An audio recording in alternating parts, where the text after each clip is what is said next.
1947 April മാസം 21 തീയതി ഇന്ത്യയുടെ ഉരുക്കു മനുഷ്യൻ എന്നറിയപ്പെടുന്ന രാജ്യത്തിന്റെ ആദ്യത്തെ ആഭ്യന്തരമന്ത്രി കൂടിയായ സർദാർ വല്ലഭായ് പട്ടേൽ ഡൽഹിയിലെ മെറ്റ്കാഫ് ഹൗസിൽ ആദ്യ ബാച്ച് IAS പ്രൊബേഷണേഴ്സിനെ അഭിസംബോധന ചെയ്ത് ഇപ്രകാരം പരാമർശിക്കുകയുണ്ടായി. The civil services of India is the steel frame of India. ജനാധിപത്യ രീതിയിൽ തെരഞ്ഞെടുക്കപ്പെടുന്ന ഒരു ഭരണ സംവിധാനത്തെ നിയന്ത്രിക്കുന്നതിനായി ഒരു ഭരണഘടനാ സംവിധാനമുള്ള രാജ്യമാണ് ഇന്ത്യ. ഈ കോൺസ്റ്റിറ്റ്യൂഷന്റെ 12ാം അനുച്ഛേദത്തിൽ പരാമർശിച്ചിരിക്കുന്നത് സ്റ്റേറ്റിന്റെ നിർവചനമാണ്. What do you mean by state?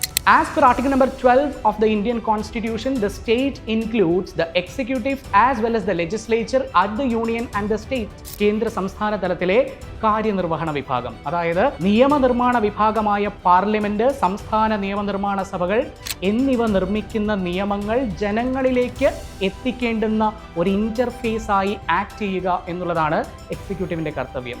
ഈ എക്സിക്യൂട്ടീവിന് വീണ്ടും രണ്ടായി തരംതിരിക്കാം. One is permanent executive and the second one is political executive.